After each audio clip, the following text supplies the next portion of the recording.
Hi, friend. I'm so glad you joined me on the podcast today. Today, we're going to talk a little bit about trust. On our last episode of the podcast, we talked with Terry, and one of the things that we discussed was using our intuition to make choices and to price things and to choose between decisions. An awesome idea, but only, like Terry said, if you trust the choices.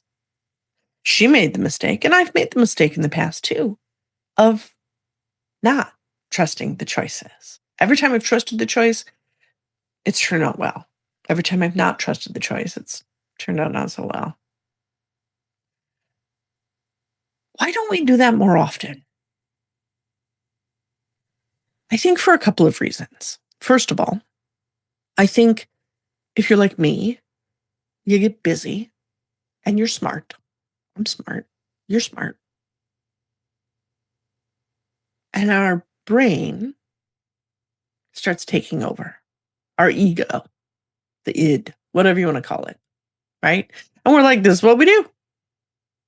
Because I'm smart. I studied marketing because I'm smart. I took that course because I'm smart. This is what it should be. Well, what we don't realize is sometimes smart is a protection mechanism.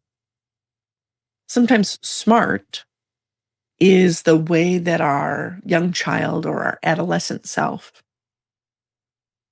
creates worth and value. Think about it when you were a kid. Did you get praised, rewarded, or monetized for getting A's on your report card?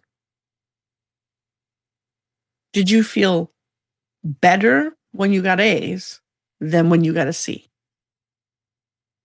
Smart. Yay. I'm a good now. And here you are running a business, still trying to get an A because you're smart, not because you trust your inner guidance. Yeah. Maybe that's not you. Maybe just me. Just me. That's fine. It's just me. But it is something that I've had to move through and I continue to have to move through is that trust. Here's where it gets weird. There's a lot of business coaches out there. There's a lot of business people out there that are like, hustle and grind, do the work. What does Dave Ramsey say? Live for 2 years, like nobody else is willing to, so you can live the rest of your life like nobody else is able to. My best Dave Ramsey right there. I didn't get enough twang on it, but it's close. Right? There's this mentality of hustle. Sometimes trust is slow down. Sometimes trust is rest. When is it rest and when is it avoidance? Well, only you know that. You know that by checking in. Maybe you have an amazing coach who can ask you that question. What's your next step? And is this trust or is this like taking this next step? Is it about trust or is it about going back to the grind, grinding it out, doing the hard work?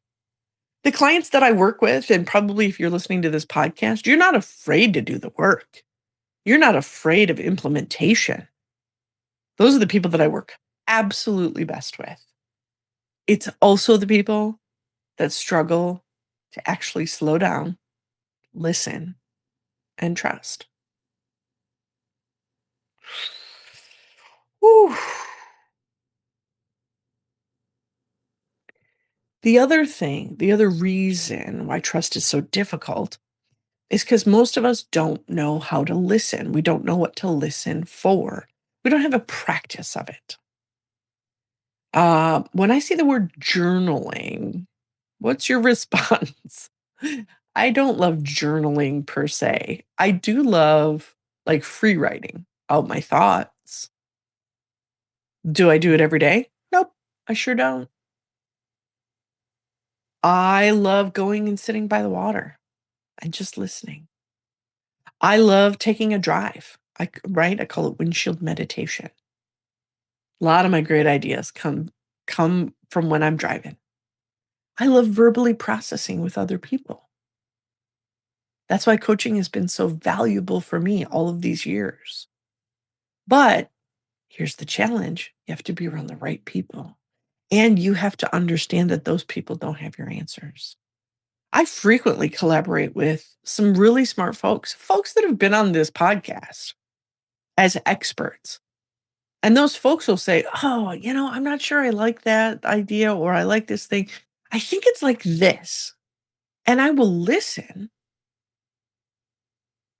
but we're gonna play that TikTok game. We listen and we don't judge ourselves as wrong. We just listen. Because the people I've surrounded myself with, there's a kernel of truth in it. There's a whiff of the thing that I'm also sensing. That's why I'm verbally processing. I don't think this idea is quite done yet. I need to just kind of talk it out. I think there's something that I'm missing. And they'll be like, well, I think it's more like this. And probably 75 to 80% of the time they're wrong. But they're in the right vein. So when they can help me identify that tunnel, that vein where I need to go and explore, I need to go figure it out.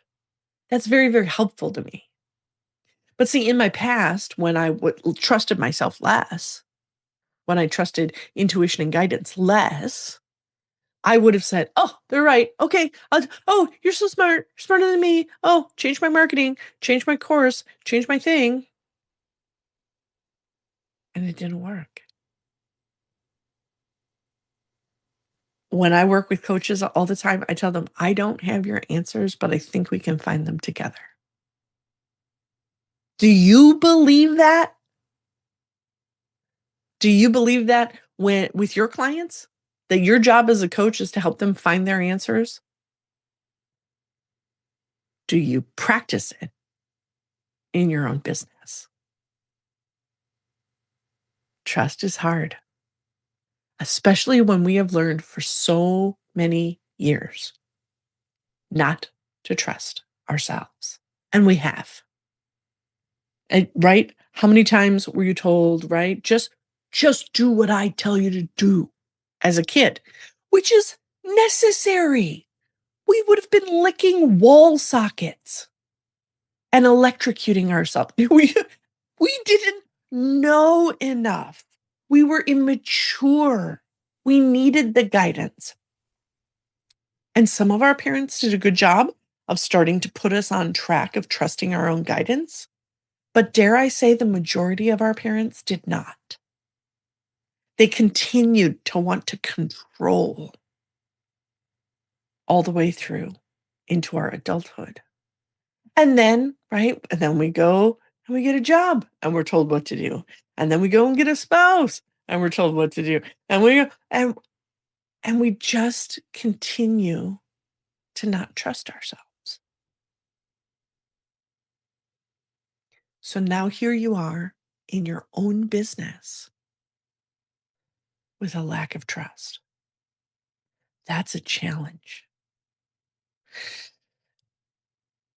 And it's a challenge for an even bigger reason.